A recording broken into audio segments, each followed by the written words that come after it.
Hello! We are road tripping. Oh darn, I'm not supposed to turn here. Oh no. It's starting out super great. We're only 2 hours late. Yeah, we're road tripping because we can't do anything else. Well, I have my signal on, dorkhead. Do you not see the signal? It's a good start.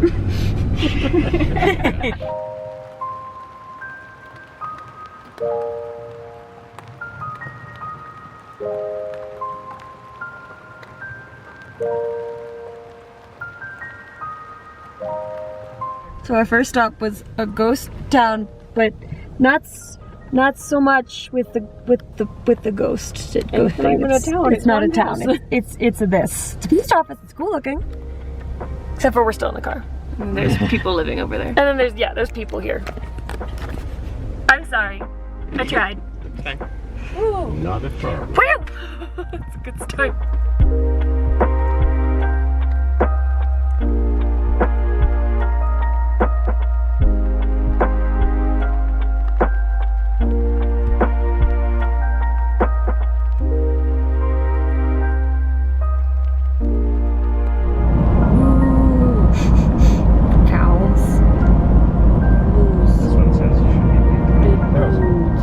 So, ideas for cars name. Jade? Dione. Jade wants Dione. Jed, do you have a name? I think Angels. Angel. Jed's liking Angel. Mom wants Shelly. Or another myriad of options. Puppy. I like Space Cow. I'm still on board with Space Cow. Mom likes Pluto. That was the first one. I'm down for Pluto. I like Pluto. Jed, what are your thoughts? Jed has no more thoughts. They're all gone. Too many names. We're gonna think about it for a while. Yep. Alright, Mom, Pluto or Constantinople? We'll go with Constantinople. Alright, the car's name is Constantinople. Pluto! I know, sorry. It's fine, we're gonna call him Stan for short. We'll call him Constantinople Pluto. No. You can't. Jade will not be appeased. Yes, I can. No, you have to choose. Choose both. Guys, we just got to 239 239. mile marker. Woo! So, do we also name the ghost that's in the car? Because there's definitely a ghost in the Let's car. name that Pluto. Or name the car Pluto and name the ghost Stan. We'll wait to see if the ghost. I think we should call the ghost Watsky for now because it started playing Watsky's music. Watsky is haunting our car. Okay. First attempt at a stop, at an actual stop, is a prison museum, randomly in Wyoming. Let's do it. Oh, it's windy. We're gonna do our best.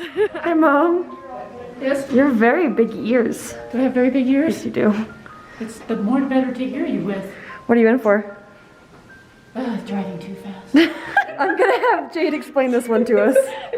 So, broom manufacturing was apparently the first prison industry, but after many failed attempts, they decided to just burn it to the ground. They meaning the prisoners, right? It just says The they. prisoners burn. Oh, the prisoners. Okay. The prisoners burned the broom The industry. They're to like, the ground. I don't want to do this, so they burned it down. Nice, same. Okay, so far I'm enjoying the captions on all of these items on just like loose pieces of paper. And things that are probably just trash, but could possibly not have been trash. And then cases full of stuff and absolutely no explanation as to why. My favorite caption so far is just old stuff found around penitentiary. Just, we found some shit and put it in a glass case. It was possibly contraband that was hidden for years. Or just trash. I love it. There's old chewing gum. Some drugs and some weed, we think? I'm so confused. Yeah, I don't have... It's just a tiny gun. Very little of this is explained.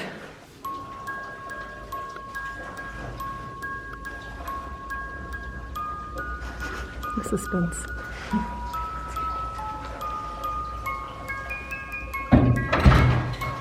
Jesus Christ.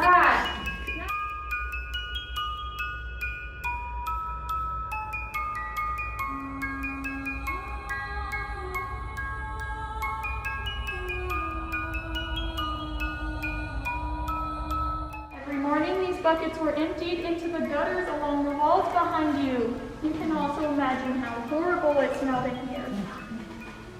We started in key locks, but the inmates proved these were very easy to pick with just their fingers. We then moved to padlocks, but it was too much of a hassle for our guards to unlock each cell one by one. We lastly moved to our Johnson bar. The Johnson bar holds the cell doors closed by that little piece of metal up there in the right-hand corner. When it is up like it is now, all the cells down to cell 17 are locked. When it is down, all the cells down to cell 17 are unlocked. So they said there used to be 2 men in 1 bunk bed. Yes, that is insane. Oh my god. That's crazy. And just a bucket instead. Oh, good Lord in heaven. The men could come here and get a shave by a trusty inmate. It is said you would want to be on this inmate's good side because he could easily slip and cut you. This was the library. It was known as the best room for a couple of reasons. There is carpet in here, which was an added luxury, and it had some of the best heating.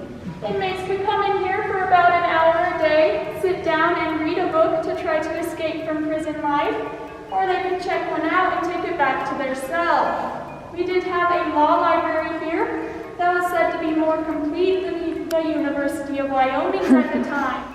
Are there any guesses at what this room might have been? No, that's a good guess. We're going to go there in just a minute. Shower? Yes, this is our shower room.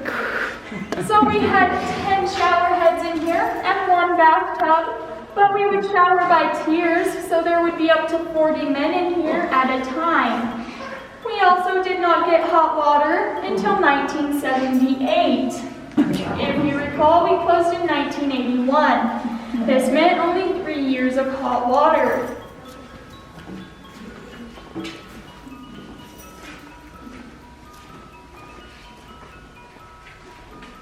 More than one person can go if you want. Just walk straight forward and you won't run into anything. Very hard. All right, so if you guys look in there, you might notice you can't see them. Well, they can see all of us perfectly fine. You guys can come back out now. Come back, my son. Guards had to be careful how close to these cells they walked because an inmate could run up, grab them, and do some damage. They also had to be careful how far away they walked because an inmate on the top tier could pee on their head. Our building. It was basically like a vacation to them. They also got away from the other prisoners. After the warden found out, he shut down solitary confinement, turned the first cell into a laundry room, the second into storage, and the last 2 into showers. As we walk along, you might notice each of the cell doors have a red stripe on the inside. These cells were electronically controlled by the guards in those cages up there. If anybody got out that wasn't supposed to be out, they would be thrown into the old hole. The sinks and toilets in here are made of porcelain. This was a very bad idea. Inmates could easily chip away a piece and use it as a weapon. They learned their lesson with this in C block, which I'll talk about later. They could easily slip themselves some extra food while the guards were looking. In our cafeteria, we ate off of steel trays. These weighed about 4 pounds. You can pass it around. This also wasn't a very good idea. These could easily be used as a weapon. So after every meal, the inmates had to turn in their tray and utensils through the holes in the wall over here. Yeah? We originally had all wooden tables and benches in here.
decided they did not like making brooms and burnt it down. They rebuilt it. It was still a broom factory. It then became a shirt factory.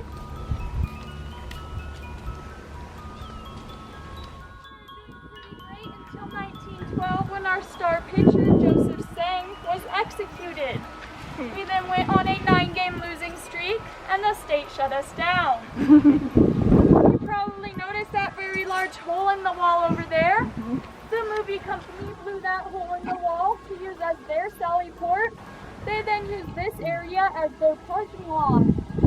The last thing I'll talk about are the yellow lines on the walls over here. If an inmate passed the larger yellow line, they would get a warning shot fired at them. If they passed the smaller line, they would be shot. This is because the guard in the tower closest to you could no longer see you and didn't know if you were trying to climb the tower. Gas chamber, they tore out the original and used this area as their tool shed. They did leave the actual counterweights and water bucket, and you can see a picture of the actual one right there in the middle. You can feel free to step closer and take a row. There was a total of 6 cells on death row, 3 on each side. I'll let you guys take a look on the other side in just a minute. Men could be up here for up to 6 years, depending on when they got their death sentence. For half an hour a day, they could pace in this cool pen here, or take a shower in the corner. Not quite a mean, but this is one of my favorite rooms in the prison, because no matter how large of a group I have, everybody avoids the middle. It is now concreted over. I assure you it's not going anywhere. So we executed 14 men in our prison, now 9 using the Julian gallows, starting with Joseph Sang, who was the star pitcher I mentioned earlier, all the way down to Tolkien Taylor. We then got our gas chamber in 1936 and started with Paul Carroll, and ended with Andrew Pixley. He was our youngest man executed at the age of 22, and he was immediately brought to death row because of how horrible his crime was.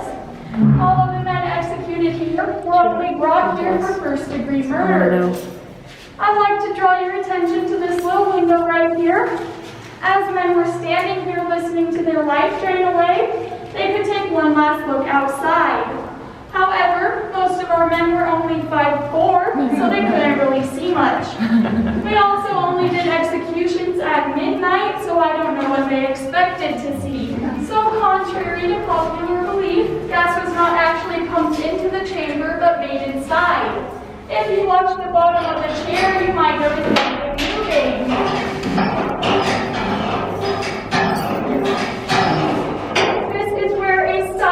Tablet would be dropped into a pool of sulfuric acid, creating our gas.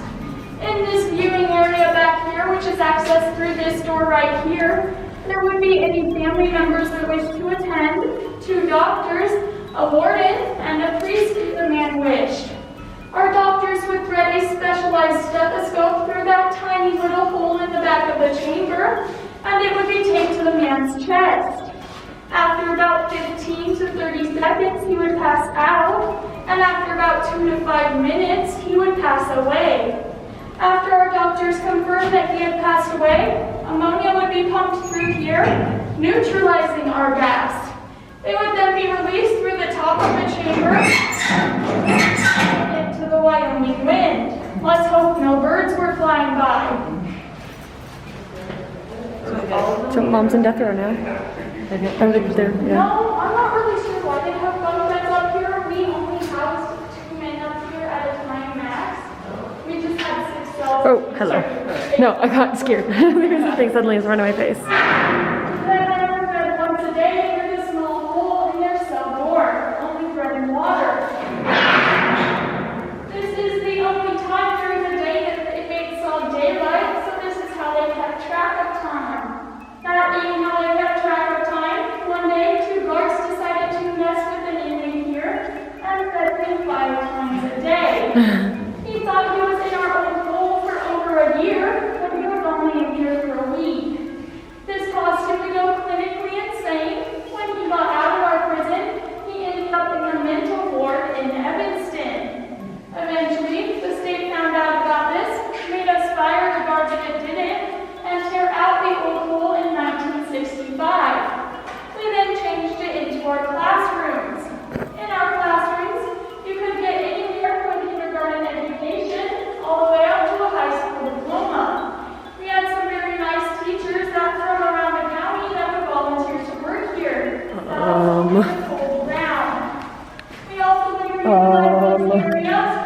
food here like 2 seconds ago.